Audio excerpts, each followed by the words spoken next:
প্রিয় দর্শক, বাংলা ব্যান্টার চ্যানেলে আপনাদেরকে স্বাগতম। প্রেসিডেন্ট ট্রাম্প আনুষ্ঠানিকভাবে গোল্ড কার্ড ভিসা কর্মসূচি চালু করেছেন। ক্ষমতায় আসার পর থেকে ট্রাম্প বলছিলেন যে তিনি একটি নতুন ভিসা কার্ড চালু করবেন, যেটা ট্রাম্প গোল্ড কার্ড নামে পরিচিত হবে, যাতে মানুষজন যারা বিদেশি নাগরিক, অমার্কিন নাগরিক, তারা $1 মিলিয়ন অথবা $5 মিলিয়ন বিনিময়ে মার্কিন নাগরিকত্ব কিনতে পারবেন।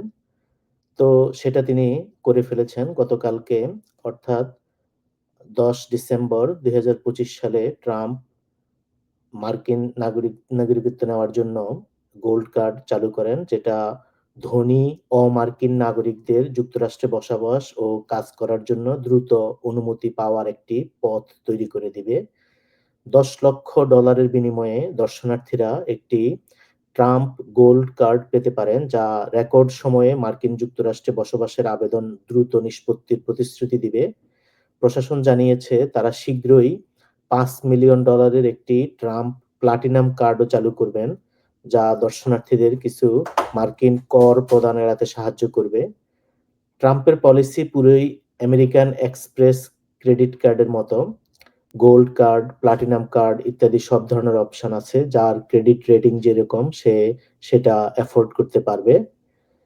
এছাড়া 42টি দেশের দর্শনার্থীদের 5 বছর পর্যন্ত তাদের সোশ্যাল মিডিয়ার ইতিহাস, টেলিফোন নাম্বার, ইমেইল ঠিকানা এবং ডিএনএ, মুখমণ্ডল, আঙ্গুলের ছাপ ও আইরিশ স্ক্যান সহ বায়োমেট্রিক ডেটা সরবরাহ করতে হবে বলে জানিয়েছে বর্ডার সুরক্ষা যে ডিপার্টমেন্ট তারা।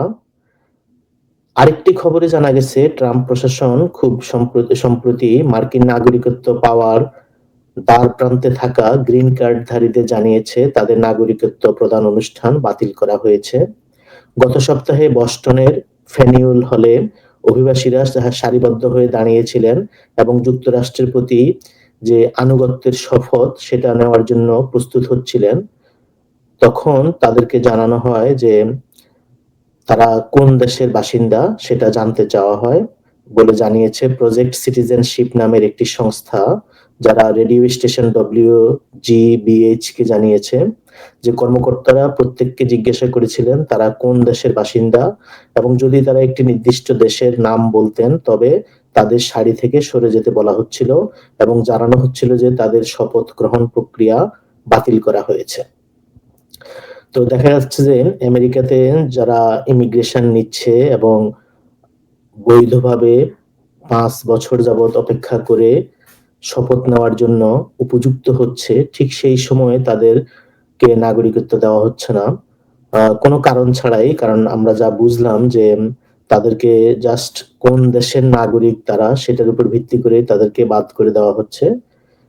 সরকার চাইলে এরকম করতে পারে, কিন্তু এর নজির আগে কখনো দেখা যায় নাই। এবং এই যে টাকার বিনিময়ে শুধুমাত্র ধনী যারা তাদেরকেই আমেরিকান নাগরিকত্ব দেওয়ার যে একটা বিধান, এটাও ট্রাম্প প্রশাসন নতুন করে চালু করছেন। আরেকটা জিনিস হলো যে সোমালিয়ার অভিবাসীদের নিয়ে যেসব কথাবার্তা ট্রাম্প প্রশাসন বলছে যে তাদেরকে গার্বেজ, তারা আমেরিকাতে সোমালিয়ানদের তিনি চান না, এতে করেও দেখা গেল যে আমেরিকায় বসবাসরত 2 লক্ষের উপরে বৈধ নাগরিক সোমালিয়ান অভিবাসী যারা, তাদের নাগরিকত্ব নিয়েও এখন দেখা গেল যে একটু ঝামেলা হচ্ছে, তাদের নানাভাবে ধরপাকড় করা হচ্ছে।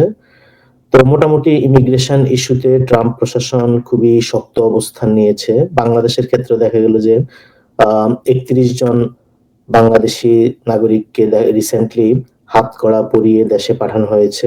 ভারতের ক্ষেত্রেও আমরা দেখেছি যে হাতে পায়ে ডান্ডা বেড়ি পরিয়ে তাদেরকে ভারতে পাঠিয়ে দেওয়া হয়েছে।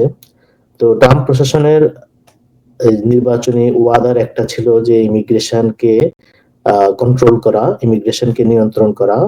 সেটা তার সফলতা কতটুকু সেটা আমরা জানতে পারবো, বুঝতে পারবো ভবিষ্যতে।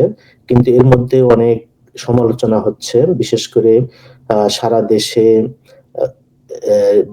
ন্যাশনাল গার্ড দিয়ে মানুষকে ধরপাকড়, আইস এজেন্ট যেখানে সেখানে চলে যাচ্ছে।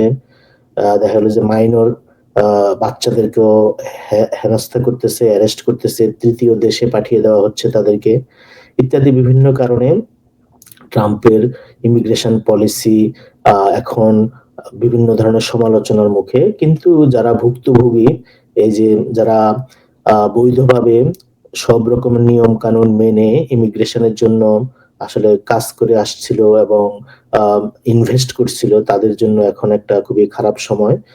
কোনো কারণ ছাড়াই, বিশেষ করে তাদের কান্ট্রি অফ অরিজিনের কারণেই তারা আজকে বিপদে পড়েছেন। Thank you.